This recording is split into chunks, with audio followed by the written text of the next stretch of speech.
Kamusta mga ka-channel? I hope everyone's safe and well. Ako po si Shasha at sa channel pong ito, aking ibinabahagi ang ilang mga crime stories na naganap hindi lamang dito sa Pilipinas, maging sa ibang sulok ng mundo. Kaunting kahilingan lamang po, kung inyong magugustuhan ang inyong maririnig, huwag pong kalimutang i-click ang subscribe button, i-click nyo na rin po ang notification bell para updated kayo sa mga susunod pang videos. Sarang he! Ang pamilya Ranara sa pagsalubong sa labi ng OFW na si Julie B. Biyernes ng gabi. Ito ilang araw matapos matagpo ang patay ang Pinay sa isang disyerto sa Kuwait.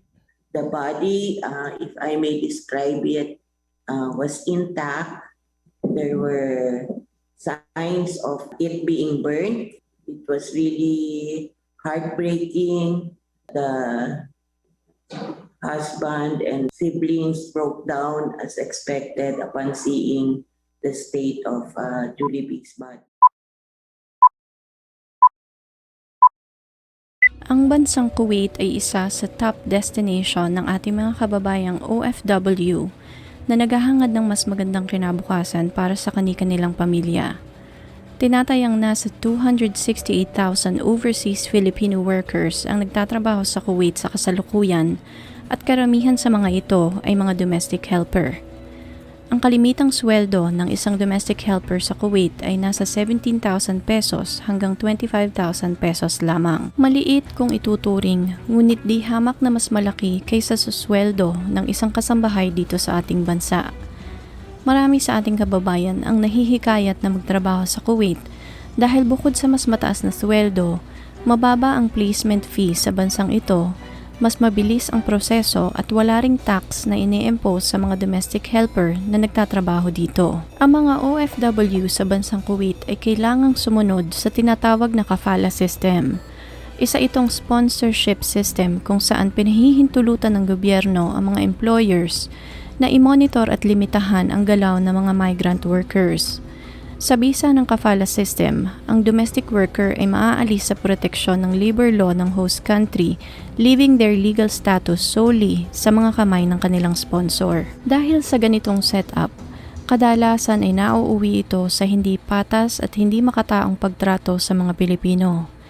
Ayon sa mga ulat, 24,000 cases ng violation at abuse sa mga Filipino domestic helper ang naitala noong 2022 lamang. Ilan sa mga kasong ito ay pagmamalupit ng pisikal at sexual, panggugutom, ang iba pa ay sinasamsama ng pasaporte at ang ilang mga kaso ay humantong sa kamatayan. Noon ngang January 21, 2023, isa na namang Filipina ang walang awang pinaslang sa Kuwait. Si Julie B. Cabilis Ranara ay pinanganak noong July 17, 1988. 34 anyos si Julie B. nang dumating siya ng Kuwait upang magtrabaho bilang isang domestic worker. May asawa at 4 na anak.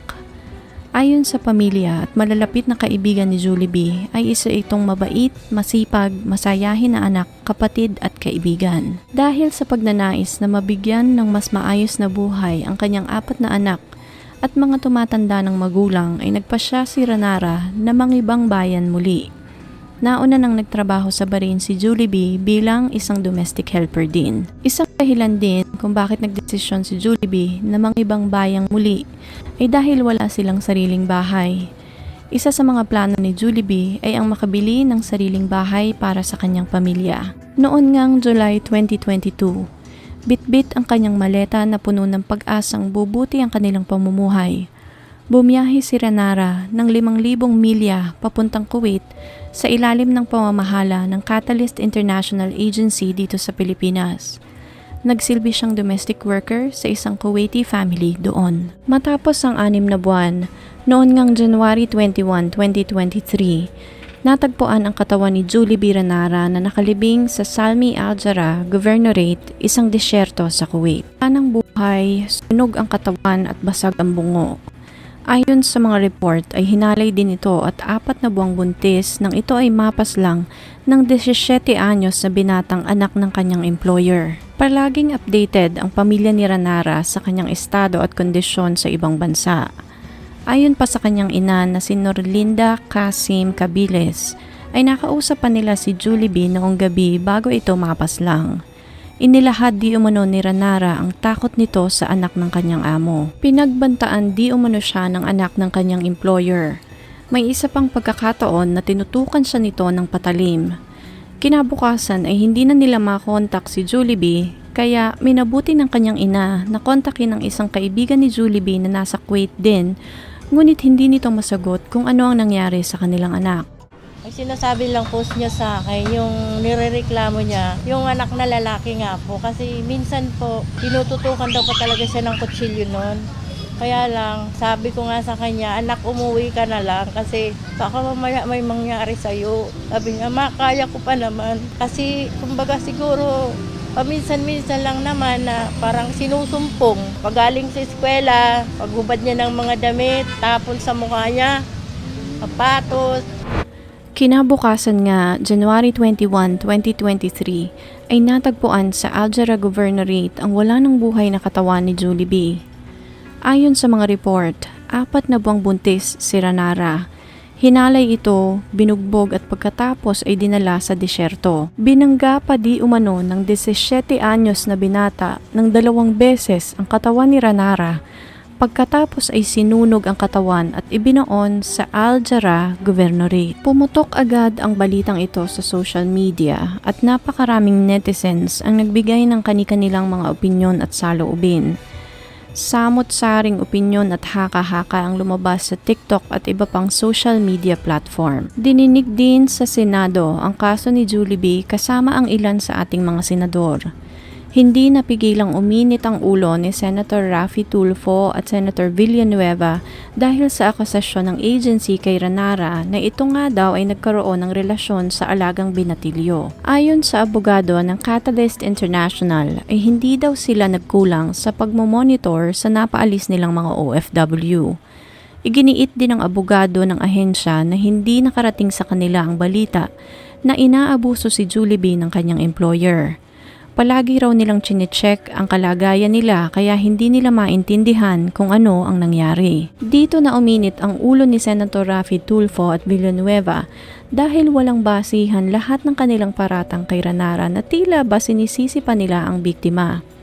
Ayon sa mambabatas, bilang agency ni Ranara, dapat ay nandoon sila upang unang rumescue kay Julie B. Kung totoong minomonitor nila si Julie B, ay bakit hindi nila nalaman ang sitwasyon ni Ranara bago pa ito mapaslang? Haka-haka lamang daw di umano lahat ng kumakalat na balita mula sa mga taong wala naman talaga sa pinangyarihan ng krimen. Ayon din sa mga mambabatas, bilang agency ni Ranara, obligasyon nilang i-check at i-monitor ang lahat ng kanilang napaalis na OFW. Mayroon ding nagsabi na tumanggap di umano ang pamilya ni Julie B ng blood money mula sa pamilya ng salarin, ngunit mariin itong itinanggi ng mga magulang ni Julie B. Kailanman daw ay hindi sila makikipag-areglo. Ang eksaktong pahayag ng ama ni Julie B ay dugo sa dugo. Hustisya ang sigaw ng kanyang pamilya. Ipinagluksa ng Filipino community sa Kuwait ang pagkakapaslang kay Ranara. Ayon sa mga OFW, kalimitan ay hindi nasusunod ang monitoring system na ito. Kapag napaalis na sila at nabayaran na ang agency, ay wala ng aksyon mula sa mga agency na nagpaalis sa kanila. Kailangan di umanong repasuhin ang agreement sa pagitan ng Kuwait at Pilipinas patungkol sa mga migrant workers para masiguro ang kaligtasan ng ating mga kababayan doon. Naiuwi ang katawan ni Julie B sa Pilipinas noong January 27, 2023. Lahat ng gastusan sa pagpapauwi ng katawan ni Julie B sa Pilipinas di umano ay sinagot ng kanyang employer sa Kuwait.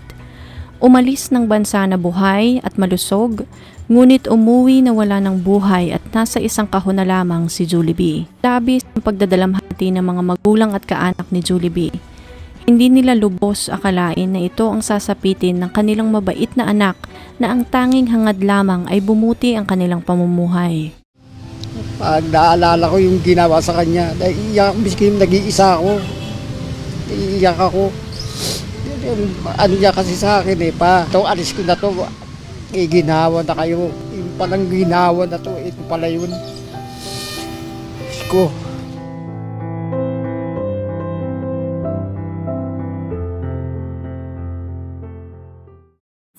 Idiniretso ang mga labi ni Julie B sa isang funeraria sa Bacoor, Cavite at dumating din doon ang NBI forensic team upang masusing matingnan at masuri ang labi ni Ranara.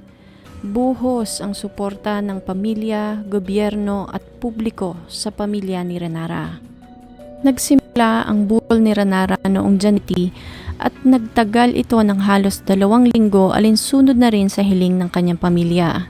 Ginawa ito upang mabigyan ng sapat na panahon ang mga kapamilya at kaibigan na nais dumalaw at magbigay ng paggalang sa namayapang si Julie B. Maraming mga personalidad din ang bumisita sa labi ni Ranara, kabilang na nga dito si President Bongbong Marcos at Senator Amy Marcos. Agad naman silang napakabitan ng kuryente matapos ilapit ang issue kay President Bongbong Marcos. May 15 years na palang walang kuryente sa bahay ng pamilya ni Ranara. Ihinatid si Julie B sa kanyang huling hantungan sa Golden Haven Memorial Park sa Las Piñas City.